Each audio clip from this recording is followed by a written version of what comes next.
Bom dia, meus irmãos. Que a paz do Senhor Jesus esteja com cada um aí presente. Que as nossas famílias estejam unidas no Santo Evangelho de Deus.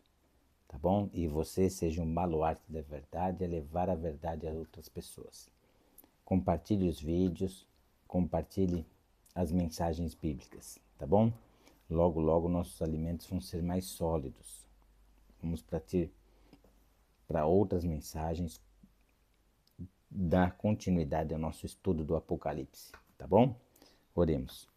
Maravilhoso eterno Deus, nos envolve em Ti, Senhor Deus, para entendermos a Tua palavra e buscar força no Teu santo amor a viver a palavra de Deus em nossas vidas.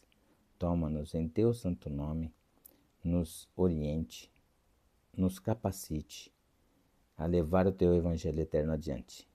A tudo isso te pedimos e te agradecemos no doce e santo nome do Senhor Jesus. Amém. A frase é a seguinte: as coisas só mudam quando você decide. As coisas só mudam quando você decide. E uma passagem que vai de encontro a esta é 2 Pedro 3.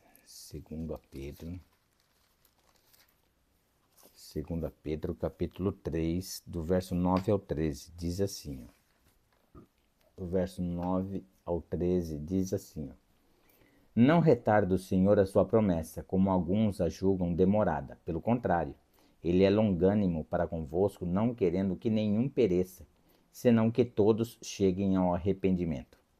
Deus ele faz um trabalho a trazer toda a humanidade ao arrependimento. Cabe a cada um de nós aceitar esse arrependimento maravilhoso e ser resgatado por Jesus Cristo das trevas para a sua maravilhosa luz. Virá, entretanto, como ladrão o dia do Senhor, ou seja, o dia da volta dele, no qual os céus passarão com estrepitoso estrondo e os elementos se desfarão abrasados. Também a terra e as obras que nela existem serão atingidas. Tudo será atingido neste universo. Verso 11.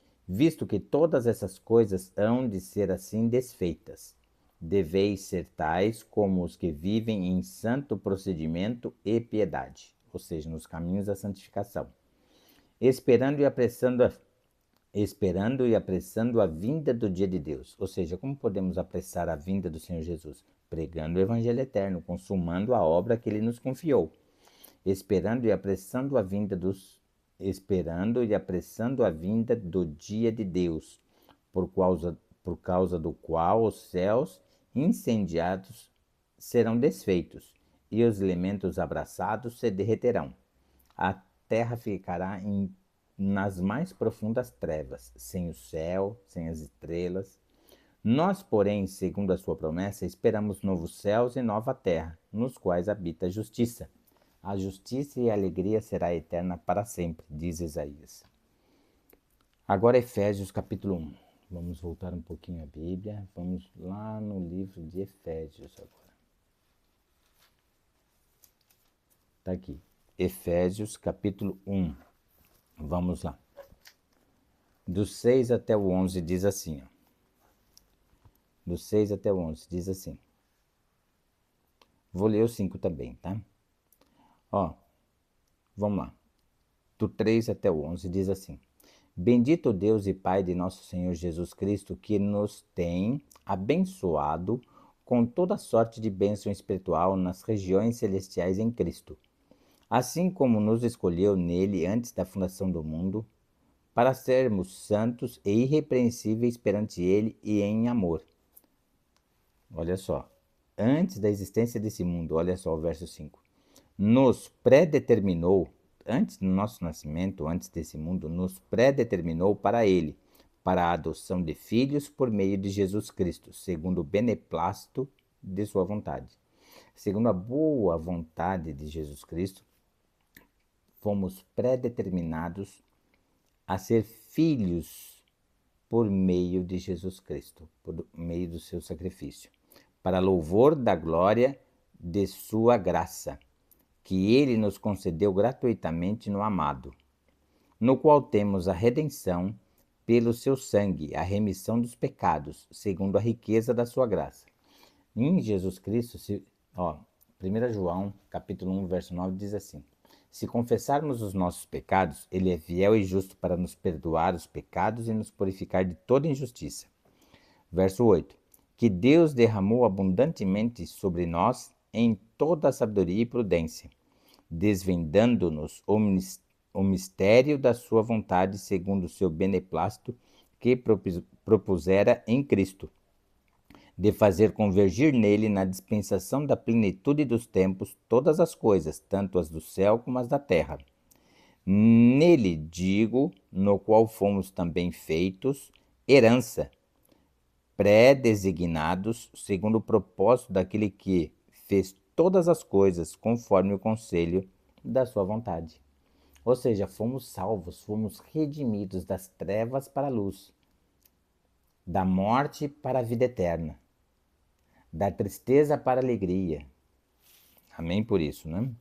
E vamos dar continuidade aqui, tá certo? Nós lemos aqui. Agora o verso 5, né? Já lemos, ó, o verso 5 diz assim: Nos predeterminou para ele, para a adoção de filhos por meio de Jesus Cristo, segundo o beneplácito de sua vontade. Segundo a maravilhosa vontade de Cristo, fomos predeterminados a sermos filhos por meio de Jesus Cristo, por meio da adoção, do resgate, da reconciliação que ele fez com a humanidade e com Deus. Amém por isso, né, irmãos? Agora o 17 e o 18, diz assim, ó: Para que o Deus de nosso Senhor Jesus Cristo, Pai da glória, vos conceda espírito de sabedoria e de revelação no pleno conhecimento dele.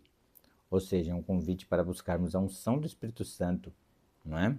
E olha só, verso 18: Iluminados os olhos do vosso coração, para saberdes qual é a esperança do seu chamamento. Deus nos chamou em Cristo Jesus para exercer a riqueza da nossa vocação espiritual em Cristo. Ou seja, aquilo que temos, os talentos, os dons dados por Deus, né? Cantar hinos louvores a Deus, pregar, dar estudos bíblicos, evangelizar, levar Cristo às pessoas, chamá-las para o reino de Deus, não é? Olha lá, iluminados os olhos do vosso coração, para saberdes qual é a esperança do seu chamamento, qual a riqueza da glória da sua herança nos santos. Ou seja, qual a riqueza da glória da sua herança nos santos? A sua vocação. Você exercendo a sua vocação, não é? A sua vocação de dar estudos bíblicos, de perseverar em Cristo Jesus, essa é a riqueza da glória da sua herança nos santos. Ou seja, isso vai resultar a sua salvação e a sua estadia no reino prometido de Deus. Tá certo? Agora o 20 e o 16 diz assim, ó: O qual exerceu ele em Cristo, ressuscitando-o dentre os mortos e fazendo-o sentar à direita nos lugares celestiais. Ou seja, ele é a destra da majestade o Pai. E a nós vamos concluir com o verso 16. Não cesso de dar graças por vós, fazendo menção de vós nas minhas orações. Ou seja, Paulo orava por todos os cristãos, por todos aqueles que receberam a mensagem divina, para que aceitassem o chamamento e viessem a exercer a vocação espiritual que cada um ali fora chamado. Tá certo? Amém por isso, né? E eu encerro aqui, tá certo? Com Gálatas 6, verso 18. A graça de nosso Senhor Jesus Cristo seja, irmãos, com o vosso espírito. Amém. Que Deus te abençoe, te proteja e te guarde. Amém. Deus abençoe.